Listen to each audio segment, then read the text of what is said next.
Jadi saya tidak seperti dengan teman-teman saya yang seumuran saya, yang bebas bermain, yang bisa main sepuasnya. Nah, ini sidang sultan kecil ini, yang panjang rambutnya dan ini comel dan manis-manis ya. Bapak Ibu, kenapa saya katakan bahwa saya tidak seperti yang lain yang bisa bebas bermain? Karena setiap kali saya pergi main, saya harus membawa 2 sampai 3 orang adik saya kalau saya pergi main. Selain itu, saya harus membantu ibu saya masak. Kemudian saya juga harus membantu ibu saya mencuci.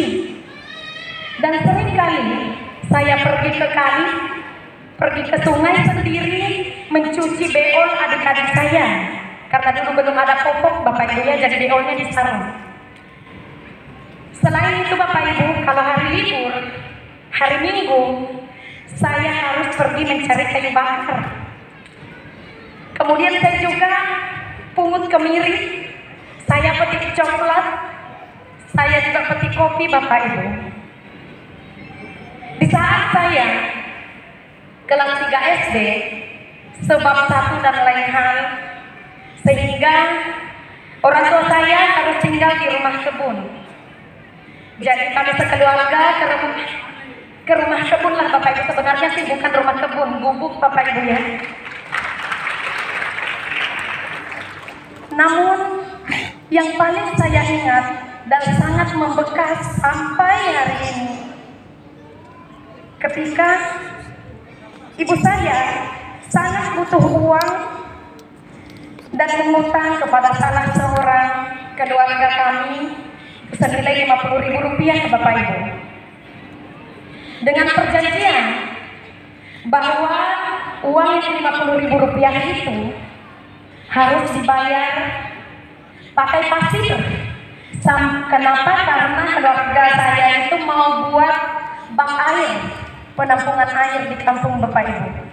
Jadi selama bak air itu belum selesai, maka utang belum lunas.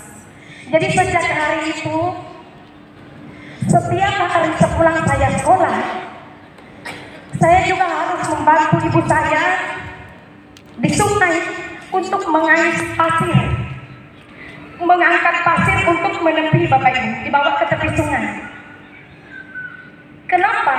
Karena di kampung saya itu Bapak Ibu, akses jalan pada waktu itu belum ada.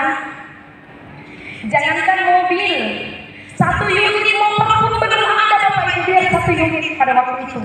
Sehingga ambil pasir pun itu pakai manual, pakai tangan, dan harus di sungai. Di keesokan harinya, ya sebenarnya harga pasirnya itu dalam 1 ember 10 liter Bapak Ibu itu dihargakan 150 perak, Rp150. Di keesokan harinya,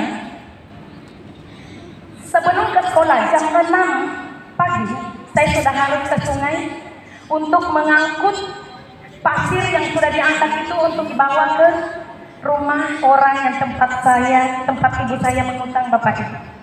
Kadang kalau saya menjunjung ember, itu baju sekolah saya basah karena bocor Bapak Ibu. Jadi sejak saat itu mulailah tertanam dalam diri saya bahwa suatu saat nanti kalau saya sudah besar, saya mau jadi orang sukses. Saya kasihan dengan orang tua saya kasihan dengan ibu saya. Jadi seperti itulah keseharian sidang sultan kecil sampai SMP Bapak Ibu. Di saat saya sekolah SMP, karena di kampung saya itu tidak ada sekolah, yang ada hanya di kecamatan. Jadi mau tidak mau, saya lagi harus jalan kaki ke kecamatan untuk sekolah Bapak Ibu. Dengan medan jalan itu jauhnya 5-7 km. Medan jalannya jalan setapak naik gunung, turun gunung, dan saya harus melewati 2 sungai yang tidak ada jembatan pada waktu itu. Sehingga kalau musim penghujan tiba, kadang Bapak Ibu, saya tidak ke sekolah. Kalau banjir, saya takut hanyut, Bapak Ibu. Hanya sampai di situ pendidikan saya, Bapak Ibu. Hanya sampai SMP. Saya mau melanjutkan SMA, tapi sekolah SMA pun juga tidak ada di kecamatan. Selain itu, Bapak Ibu, orang tua saya tidak mampu membiayai saya. Jangankan membiayai, Bapak Ibu, saya saja SMP 3 tahun itu baju bekas saya pakai sampai tamat.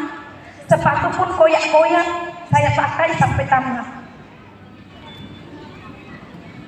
Kemudian Bapak Ibu, seiring berjalannya waktu, setelah saya berumur 19 tahun, alhamdulillah Tuhan mengirimkan jodoh. Dan alhamdulillah saya menikah dan punya anak pada waktu itu. Kemudian saya merantau ke Makassar. Di saat anak saya berumur 2 tahun, pada umumnya anak umur 2 tahun itu Bapak Ibu kan sudah laju berlari, sudah pandai bicara, sudah pandai lihat mainan. Dan saya ingat sekali